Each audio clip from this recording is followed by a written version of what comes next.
எதிர்வரும் ஜனாதிபதி தேர்தலிலே தமிழ் மக்கள் சார்பிலே தமிழ் தேசிய பொது கட்டமைப்பு உருவாக்கப்பட்டு சங்கு சின்னத்திலே திரு அரியநேந்திரன் அவர்கள் தமிழ் மக்களுடைய பொது வேட்பாளராக போட்டியிட்டு கொண்டிருக்கின்றார். இந்த சந்தர்ப்பத்திலே ஏன் நாங்கள் திரு அரியநேந்திரன் அவர்களுடைய சங்கு சின்னத்துக்கு வாக்களிக்க வேண்டும் என்று பலரும் கேள்விகள் கேட்கின்றார்கள். உண்மையிலே இந்த இடத்திலே நாங்கள் ஒரு விடயத்தை பார்க்க வேண்டும். கடந்த பல ஆண்டுகளாக தமிழ் மக்கள் தென்னிலங்கையைச் சேர்ந்த பிரதான வேட்பாளர்களுக்கு மாறி மாறி வாக்களித்திருக்கிறார்கள். அதிலே மைத்ரிபால சிறிசேன 2015ஆம் ஆண்டு தமிழ் மக்களுடைய வாக்குகளாலே வெற்றியையும் பெற்றிருக்கின்றார். நல்லாட்சி என்று சொல்லி 5 ஆண்டுகள் அவரும் ஆட்சியிலே இருந்திருக்கின்றார். ஆனால் இந்த தமிழ் மக்களுடைய வாக்குகளை பெற்று பெருவாரியாக பெற்று ஆட்சி பீடம் ஏறியவர்களும் சரி, அல்லது பெருவாரியாக பெற்ற போதும் ஆட்சி பீடம் ஏற முடியாமல் எதிர்க்கட்சியிலே இருந்தவர்களாகவும் இருக்கட்டும், தமிழ் மக்களுக்கு இன்னல்கள் நிகழ்கின்ற பொழுது அவர்களுக்காக எந்த ஒரு குரலையும் பாராளுமன்றத்திலும் சரி வெளியிலும் சரி கொடுக்கவில்லை. அல்லது தமிழ் மக்கள் பாதிப்புகளுக்கு உள்ளாகிய இடங்களுக்கு வந்து அவர்களோடு நின்று போராட்டங்களிலே ஈடுபட்டவர்களும் அல்ல. குறிப்பாக குருந்தூர் மலையிலே தமிழ் மக்கள் தங்களுடைய அடையாளங்களுக்காக போராடி கொண்டிருந்த பொழுது, வெடுக்குநாரி மலையிலே தங்களுடைய அடையாளங்களுக்காக போராடி கொண்டிருந்த பொழுது, மயிலந்தமடுவிலே தங்களுடைய வாழ்வாதாரத்துக்காக பசுமாடுகளுக்காக தமிழ் மக்கள் தொடர்ச்சியாக போராடி கொண்டிருந்த பொழுது, அல்லது 1000 நாட்களையும் தாண்டி காணாமலாக்கப்பட்டவர்கள் போராடி கொண்டிருந்த பொழுது, இந்த எவருமே தமிழ் மக்களுடைய வாக்குகளை பெற்று ஜனாதிபதியாகியவரும் சரி அல்லது எதிர்க்கட்சி தலைவராக இருப்பவரும் சரி எவருமே தமிழ் மக்களுக்காக குரல் கொடுப்பதற்கு தயாராக இருக்கவில்லை. அல்லது தமிழ் மக்களுடைய பொருளாதாரத்தை மேம்படுத்துவதற்காக கூட இவர்கள் எவருமே எந்த ஒரு துரும்பையும் அசைத்து விடவில்லை. ஆகவே ஏன் நாங்கள் இந்த பிரதான வேட்பாளர்களுக்கு நாங்கள் மாறி மாறி வாக்களித்து கொண்டே இருக்க வேண்டும்? அவர்கள் எங்களுடைய வாக்குகளை எங்களை தந்திரோபாயமாக ஏமாற்றி பெற்றுக்கொண்டு அதற்கு பிறகு தமிழ் மக்களை பற்றி கதைக்கவே தயாராக இல்லாத ஒரு சூழ்நிலையில் நாங்கள் மீண்டும் மீண்டும் ஏன் ஏமாற வேண்டும் என்கின்ற ஒரு எண்ணப்பாடு ஒவ்வொருவருக்கும் ஏற்படுகின்றது. அந்த வகையில் தான் நாங்கள் எங்களுக்கு எது தேவை என்கின்ற ஒரு விடயத்தை நாங்கள் சர்வதேசத்துக்கும் சரி தென்னிலங்கைக்கும் சரி சொல்ல வேண்டிய ஒரு நிர்பந்தத்திலே இந்த தடவை நாங்கள் தமிழ் பொது வேட்பாளரை 7 கட்சிகளும் 80க்கும் மேற்பட்ட பொது அமைப்புகளும் ஒன்றிணைந்து இந்த தேர்தலிலே தமிழ் பொது வேட்பாளரை சங்கு சின்னத்திலே போட்டியிட வைத்திருக்கின்றோம்.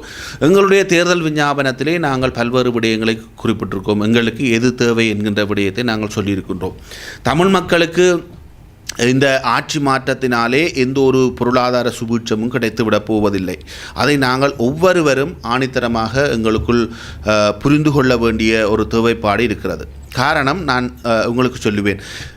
இந்த ஆட்சி மாற்றத்தால் ஏதேனும் பொருளாதார நன்மைகள் கிடைக்குமாக இருந்தால் அது வெறுமனே தென்னிலங்கைக்கான பொருளாதார மாற்றமாக அமையுமே தவிர தமிழ் மக்களுக்கான பொருளாதார சுபீட்சத்தை கொண்டு வரப்போவதில்லை. கடந்த பல ஆண்டுகளாக யுத்தம் முடிவடைந்து கிட்டத்தட்ட 15 ஆண்டுகள் கடந்துவிட்ட நிலையில் வடக்கு கிழக்கினுடைய அபிவிருத்திக்காக இந்த இலங்கையிலே மிகவும் யுத்தத்தாலே பாதிக்கப்பட்ட பிரதேசம் வடக்கு கிழக்கு. இந்த வடக்கு கிழக்கினுடைய அபிவிருத்திக்காக இவர்கள் என்னத்தை செய்தார்கள் என்கின்ற கேள்வி எங்கள் ஒவ்வொருவருக்கும் எழ வேண்டும். சரி, அவர்கள் இனவாத அடிப்படையிலே தமிழ் மக்களுக்கு தீர்வு தான் தரவில்லை என்று சொன்னால் பொருளாதார முன்னேற்றம் என தந்தார்கள் என்று நாங்கள் பார்க்க வேண்டும். ஆக குறைந்தது அவர்களோடு தமிழினத்தை காட்டி கொடுத்தவர்கள் அல்லது தமிழினத்துக்கு எதிராக செயற்பட்டவர் என்று சொல்லப்படுகின்ற பலர் அவர்களோடு அமைச்சு பதவியில் இருந்திருக்கிறார்கள். ஆனால் அந்த அமைச்சர்களுக்கு வெறுமனே ஒரு ஏமாற்றுகின்ற பேய்காட்டுகின்ற அமைச்சு பதவிகளை வழங்கினார்களே தவிர வடக்கு கிழக்கை அபிவிருத்தி செய்யக்கூடிய ஒரு காத்திரமான அதிகாரம் மிக்க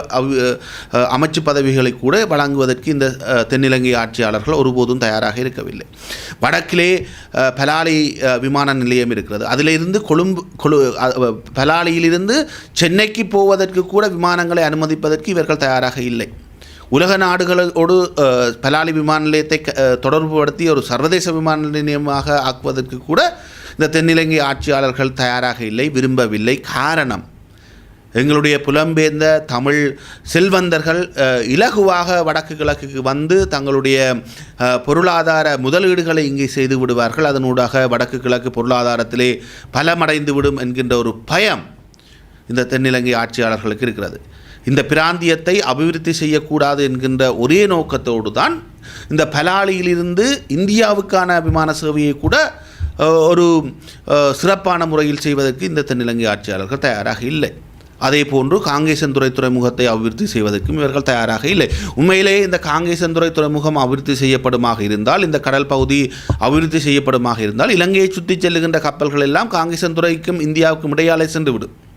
அது அவர்களுக்கு பாரிய கப்பல் கம்பெனிகளுக்கு பாரிய இலாபத்தை எரிபொருள் ரீதியாக கொண்டு வரும் என்றால் கூட இவர்கள் தயாராக இல்லை. என்றால் காங்கேசன்துறை துறைமுகம் அபிவிருத்தி அடைந்துவிடும், திருகோணமலை துறைமுகம் அபிவிருத்தி அடைந்துவிடும் என்ற நோக்கத்தோடு, அதாவது வடக்கு கிழக்கிலே பொருளாதாரம் உயர்வடையக்கூடாது என்கின்ற காழ்ப்புணர்ச்சியில் தான் இவர்கள் இந்த விடயங்களை செய்கிறார். ஏன் ஆக குறைந்தது நீங்கள் சற்று சிந்தித்து பாருங்கள்.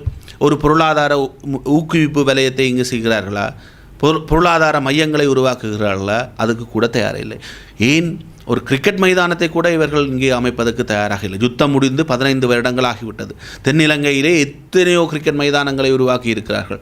ஆனால் வடக்கிலே அல்லது கிழக்கிலே ஒரு சர்வதேச மைதானத்தை கூட உருவாக்குவதற்கு இவர்கள் தயாராக இல்லை. காரணம், அந்த கிரிக்கெட் மைதானத்தோடு பொருளாதாரமும் உயர்வடைவதற்கான வாய்ப்புகள் இருக்கிறது. இங்கு போட்டிகள் நடைபெறுகின்ற பொழுது ஏராளமான ரசிகர்கள் வெளிநாடுகளில் இருந்து இங்கு வருவார்கள்.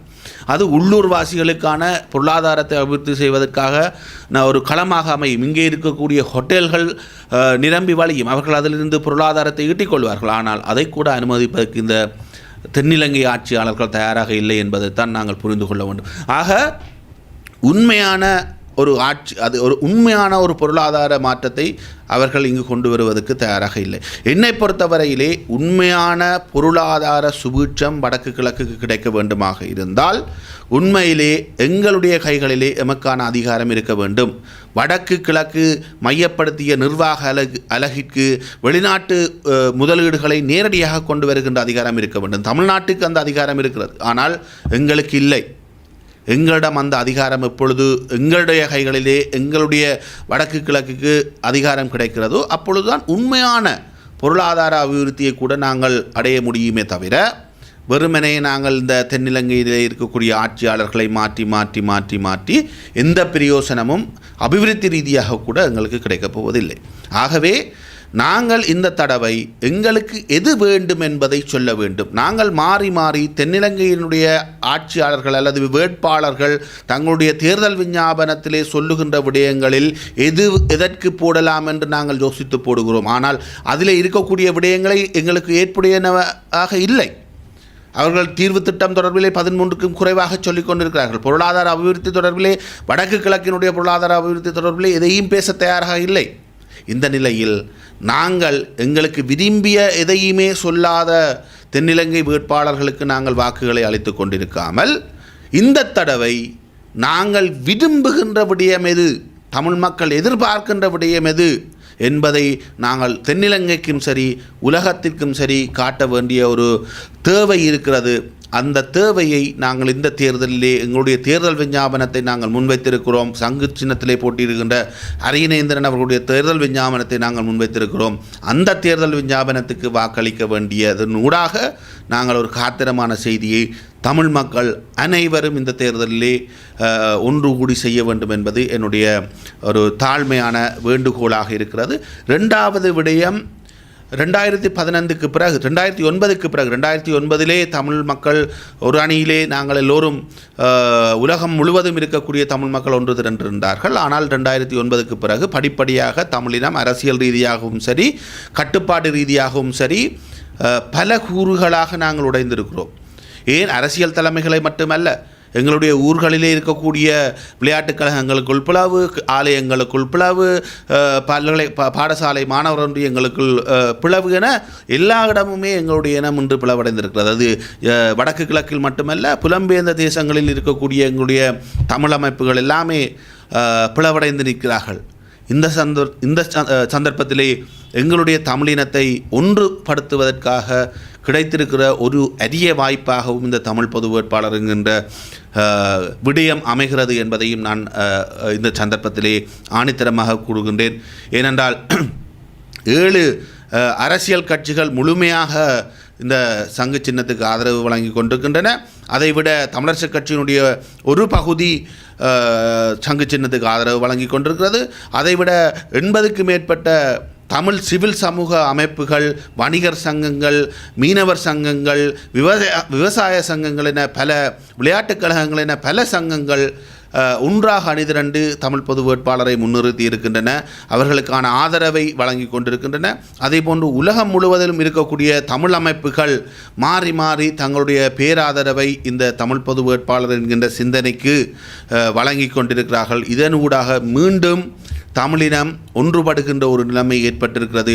இந்த ஒற்றுமையை வலுப்படுத்த வேண்டுமாக இருந்தால், இந்த ஒற்றுமையை மேலும் ஊக்குவிக்க வேண்டுமாக இருந்தால், அல்லது எங்களுடைய தமிழ் தலைமைகளுக்கு, தமிழ் கட்சிகளுக்கு, தமிழ் மக்கள் நீங்கள் ஒன்றாக இருந்தால்தான் நாங்கள் உங்களுக்கு ஆதரவளிப்போம் என்கின்ற கருத்தை, ஆதரவை சொல்ல வேண்டுமாக இருந்தால், விரைப்பாக சொல்ல வேண்டுமாக இருந்தால், இந்த சந்தர்ப்பத்திலே தமிழ் மக்கள் அனைவரும் இந்த பொது வேட்பாளர் என்கின்ற எங்களுடைய முயற்சியின் பின்னாலே அணிதிரண்டு எங்களுடைய நிலைப்பாட்டை வெற்றி பெறச் செய்ய வேண்டும் என்று கேட்டுக்கொண்டு என்னுடைய கருத்தை முடிக்கின்றேன். நன்றி.